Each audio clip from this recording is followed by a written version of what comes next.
Welcome to Baba academy online education digital class.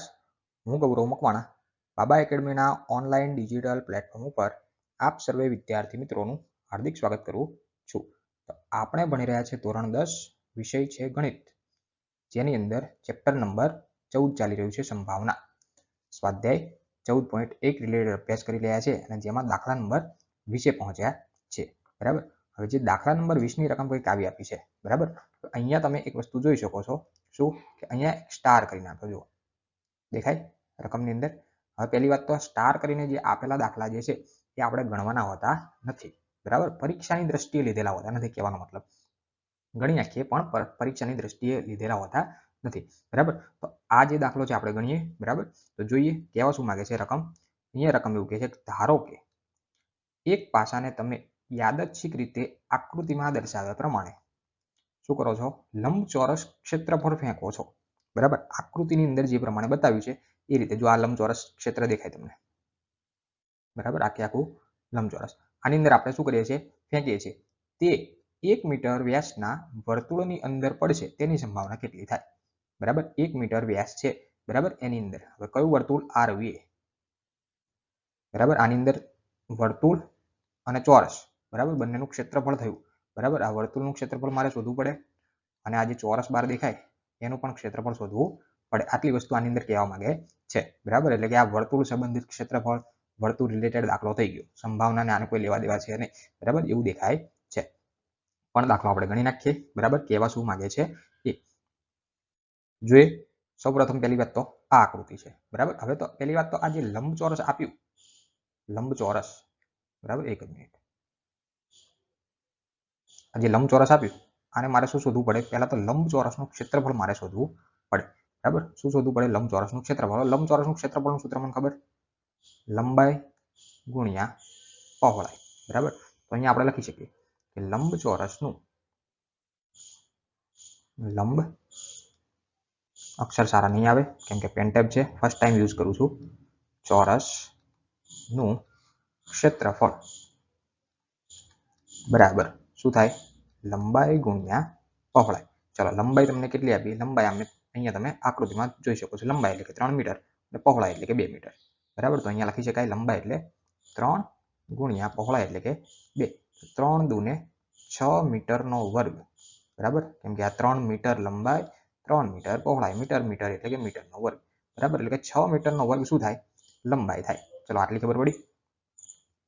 બરાબર. તો જોઈએ લંબચોરસનું ક્ષેત્રફળ L ગુણ્યા B એટલે લંબાઈ ગુણ્યા પહોળાઈ, 3 ગુણ્યા 6 મીટરનો વર્ગ થાય. બરાબર. આ મને શું મળ્યું, આ જે લંબચોરસ આપ્યું છે એનું ક્ષેત્રફળ મેં શોધ્યું. બરાબર. હવે રકમમાં પાછું એવું આપ્યું છે કે જે આ વર્તુળ છે એનો વ્યાસ કેટલો છે, 1 મીટર. વ્યાસ એટલે શું, તો કે બરાબર મધ્યમાં કેન્દ્રમાંથી પસાર થતી મોટામાં મોટી જીવા એને વ્યાસ કહેવાય. બરાબર. મોટામાં મોટી જીવા એને શું કહેવાય, વ્યાસ. તો તમે શું લખી શકો, આ વ્યાસની આપણે જરૂર હોતી નથી, તો કે લખો વર્તુળનો વ્યાસ, જેને d વડે દર્શાવાય. કેટલો આપ્યો છે, 1 મીટર. પણ આપણે જોઈએ ત્રિજ્યા. ત્રિજ્યા r બરાબર એની અડધી થાય. ત્રિજ્યા કેટલી થાય, અડધી. બરાબર. 1/2 મીટર જેટલી ત્રિજ્યા થાય. ત્રિજ્યા બરાબર કેટલું થયું, 1/2 મીટર. બરાબર. તો જોઈએ વર્તુળનો વ્યાસ 1 મીટર આપ્યો છે, તો ત્રિજ્યા કેટલી થાય, એની અડધી.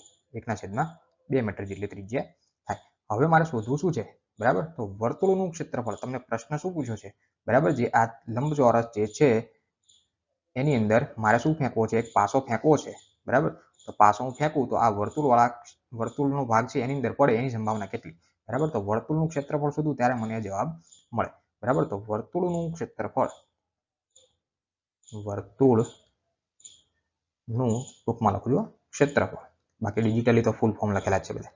બરાબર. વર્તુળનું ક્ષેત્રફળ જેને આપણે a વડે દર્શાવીએ. શેના વડે દર્શાવીએ, a બરાબર ક્ષેત્રફળનું સૂત્ર ખબર હોવી જોઈએ, પાઈ r નો વર્ગ થાય.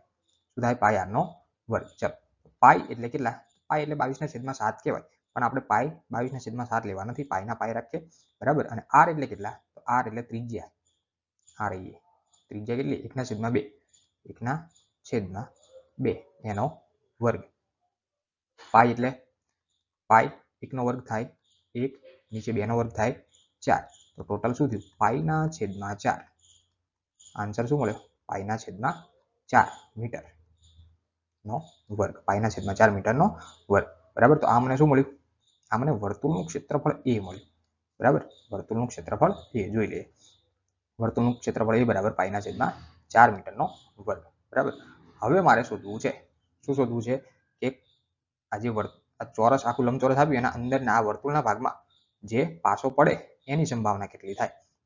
તો અહીંયા હું લખું માટે P ઓફ A બરાબર શું લખી શકાય? તો કે પાસો જે છે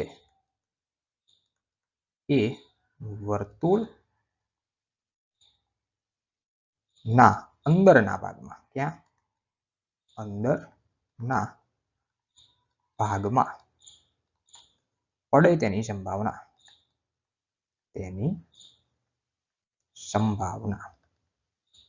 અને છેદમાં કુલ શક્ય પરિણામ. બરાબર. અક્ષર સારા નહીં આવે કારણ કે ફર્સ્ટ ટાઈમ હું યુઝ કરું છું પેન ટેબનો. બરાબર. ડિજિટલ ગ્રાફિક્સ જે છે ગ્રાફિક્સ એનું યુઝ કરું છું. કુલ પરિણામ.